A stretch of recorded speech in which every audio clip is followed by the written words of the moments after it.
this video, we're going to talk about 3 different reactions that alkynes undergo.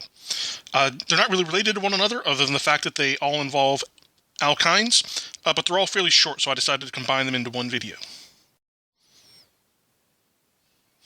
The first reaction we're going to look at is halogenation, and halogenation is pretty straightforward. All we're doing is adding a halogen to our alkyne, and if we use excess halogen, then we'll get the tetrahalide, where we added 2 halogens to each of the carbons that were involved in the triple bond.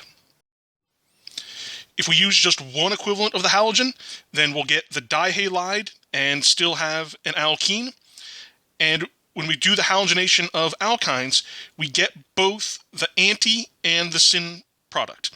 Now, the mechanism for halogenation of alkynes is not well understood, and it's clearly not like the halogenation of alkenes, because if that were the case, we'd only get the anti-product. All right, the second reaction that we're going to talk about is ozonolysis. And so we looked at ozonolysis of alkenes as well. In the ozonolysis of alkenes, we got when we broke the carbon-carbon double bond, we replaced that with a carbon-oxygen double bond. In the case of alkynes, when we do the ozonolysis and we break that carbon-carbon triple bond, we get 2 carboxylic acids.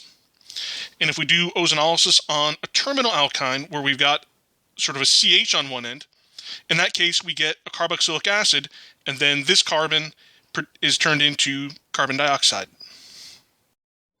All right, so here's an example. We want to predict the products of the following reaction. So we have ozonolysis, and so we're going to break this bond here, and then we're going to replace, instead of being triple bonded to another carbon, we're going to form the carboxylic acid. So in this case, the left-hand side, we're going to get the carboxylic acid, and because the right-hand side is symmetrical with the left-hand side, we're actually going to get 2 of the same product.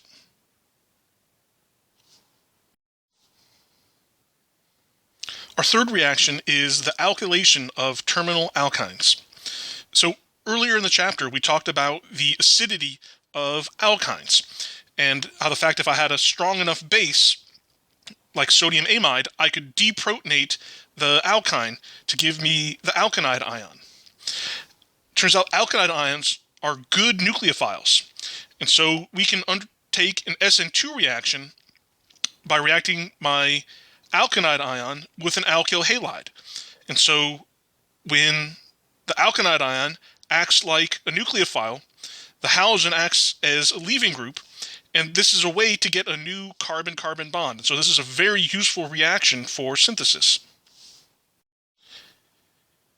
So the alkylation of an alkyne is an SN2 substitution.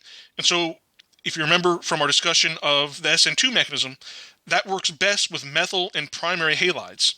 If we have secondary or tertiary halides, then E2 elimination is going to dominate the reaction. Acetylene, shown here, can undergo 2 successive alkylations, and so I can add an alkyl group to both of the carbons on the carbon-carbon double bond. And in this case, they're sort of showing it being the same alkyl group, but that doesn't have to be the case. When we do the alkylation of acetylene, if we're going to add 2 groups, we have to do it in 2 separate steps, because we can't add the sodium amide and the alkyl halide to the reaction vessel together, because they'll react with one another. And so we have to do it in 2 successive reactions. Okay, and looks like I've sort of doubled up on the slides here. I'm essentially saying the same thing here that I did in the last slide. We have to do the alkylation of acetylene in a stepwise fashion. We have to do it in 2 different steps.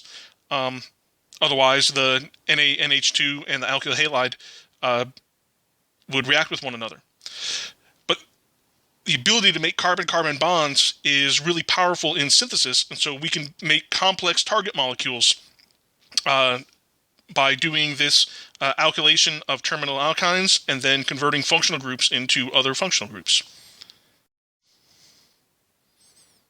Okay, so let's finish with an example. If we start with acetylene, what reagents would we use to make 2-heptine? So I think it'd be helpful to see what 2-heptine looks like first. So whenever I draw alkynes, I usually start with the triple bond. And because it's 2-heptine, that means that there's 1 carbon coming off one side.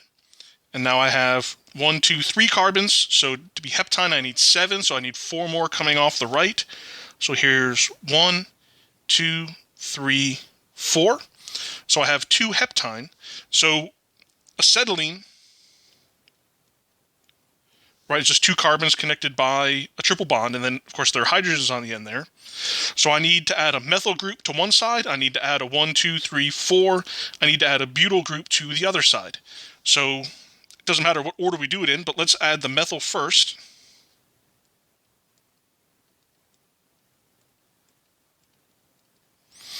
So we'll use sodium amide to deprotonate our alkyne, and then we'll react that with an alkyl halide. And so I'm going to use methyl iodide. We could have used methyl chloride or methyl bromide, but I picked iodide because iodine is a better leaving group than chlorine and bromine. And so that's going to give us this compound. And then for the next step, I need to add the butyl group. So again, I'll start with the strong base to deprotonate my alkyne. And now I'll react it with, right, I've got my 1, 2, 3, 4. So I'll react it with 1-iodo butane. And then that will 1, 2, 3, 4. And so I have my final product.